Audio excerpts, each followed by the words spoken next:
Hey everyone, it's Adam, and today we're going to be reviewing the Redemption ANC True Wireless Earbuds from the House of Marley. Whenever I'm looking at a product, I'm always looking at uniqueness and just basically anything that comes after that must be functionality and practicality for what I'm looking for, what the product is featuring. So since these are ANC and True Wireless, definitely caught my intrigue. I love True Wireless earbuds. We're going to unbox this and then we're going to get into the good and the bad. So with the case, the thing I love is the silicone feel of the inside and just the design right off the bat. Good first impressions, USB-C, that's a plus. And it's a pretty hefty size little carrying case, but I think with the design and uniqueness, it's more than worthwhile. And right off the bat, with the earbuds themselves, although these look like you know what kind of earbuds I want to say, they actually just kind of look like they're their own thing at the same time. They're very unique, and I love that it's actually made out of bamboo. So the House of Marley helps support global reforestation. That's definitely a bonus. In the box, we have extra ear gels and ear wigs. I think that's how you say them. The wingtips, and also the USB charging cable. And again, I love how they do their own thing with everything. Okay, accessories and unboxing aside, let's go into the features these true wireless earphones have to offer.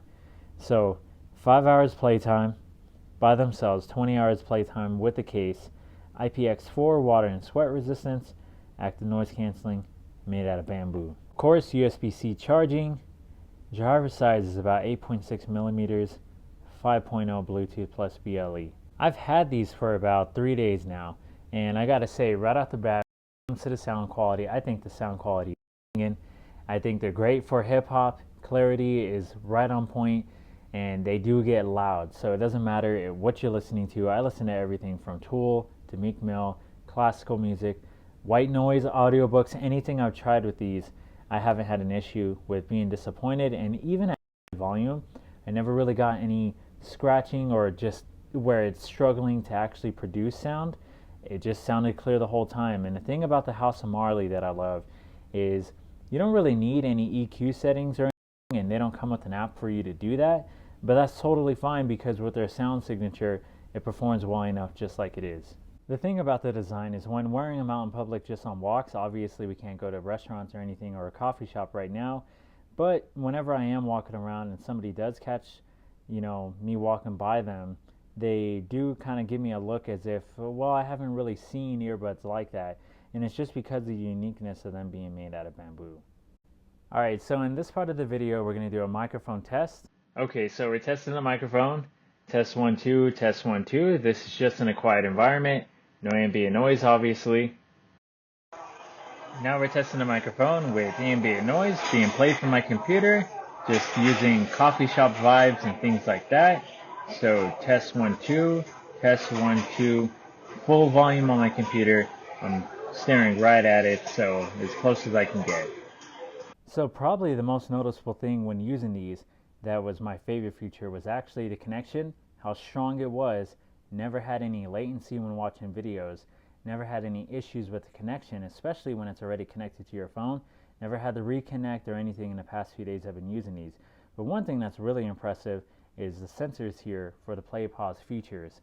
So whenever I was listening to something on YouTube, Audible, podcasts, Spotify, or even on Apple Music, whenever I was listening to something and I'd even sway away from the app to check a message, let's say, and I'll take an earbud out, I'd put it back in, it left off exactly where I was, even on a YouTube video.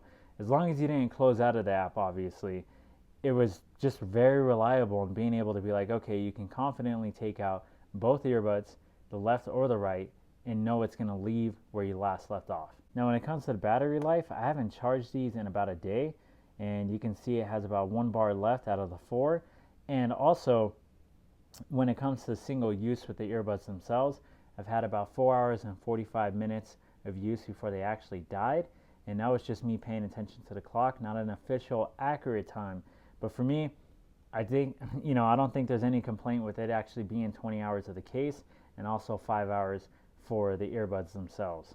Now, it's a bummer that they don't have an EQ app or just an app in general for you to actually be able to adjust the sound if you don't like the House of Marley sound signature. But I think they really know what they're doing. And the ANC, when it comes to that, it's definitely noticeable. It's not going to be as good as, let's say, the Sonys, or basically, I would say the only competing thing that's better than these is the Libratone Track Air Plus. Those are actually really impressive, especially since they're smaller earbuds. But you are going to notice a lot of ambient noise canceled out. But hey, they're true wireless earbuds.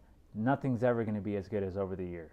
And also with the ANC, it does not diminish the sound quality at all. Everything stays consistent, even when it comes to using the microphone for calls.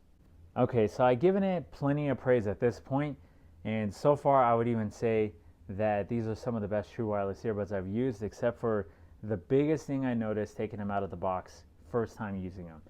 And that's when you're trying to use the functionality of double tapping to access Siri, triple tapping to go ambient aware, ANC off or ANC on.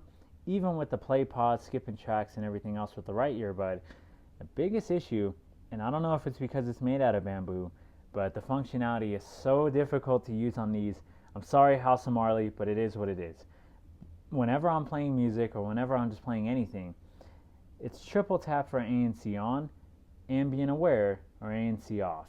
And it keeps thinking I want to access Siri, and I don't have a magic pill or answer for this. I tried different ways to actually use it. I tried doing it sideways. I tried doing it right alongside. I tried doing just a fingertip alone. The best way it actually has been working is by kind of just doing the whole finger like this. And it's still not as accurate as I would like it to be. It is a major, major gripe because, hey, nobody wants to be fiddling with trying to turn ANC on and keep accessing your phone's assistant over and over again. So as you can see in their manual, they have pretty much everything you want in tap controls except one major thing, and that's volume controls. I know that's probably going to be a gripe to a lot of people, so I would say that's definitely another flaw of these. When it comes to the case, I would say this is going to be a flaw for a lot of people because it's not very pocketable. It's bulky, it's slim. I don't know, it doesn't have much weight to it or anything. It's just a really big case. So when it comes to the price, at $179 retail with these, they're getting up there in price to their competitors that do better in ANC, like the Libratone Track Air Plus for $199 retail, and then also the Sony WF-1000XM3s at $229, which are the best true wireless earbuds I've tried. Alright, so before I finish the review, do I think these are worthwhile? I would say yes, despite the flaws that I mentioned, only because I love the design too much, my personal preference, and the fact that they have really great sound quality. That alone makes them worthwhile, even if they didn't have ANC. But the fact that they have ANC, they have a different design than most here, and they have good battery life, a really strong connection. Still haven't had connection issues like I ran into with the Libratone Track Air Pluses, and I think that makes it more than worthwhile for the price that they are. So, with that said, I hope this was a worthwhile review. Thanks for watching, and I'll see you guys on the next one.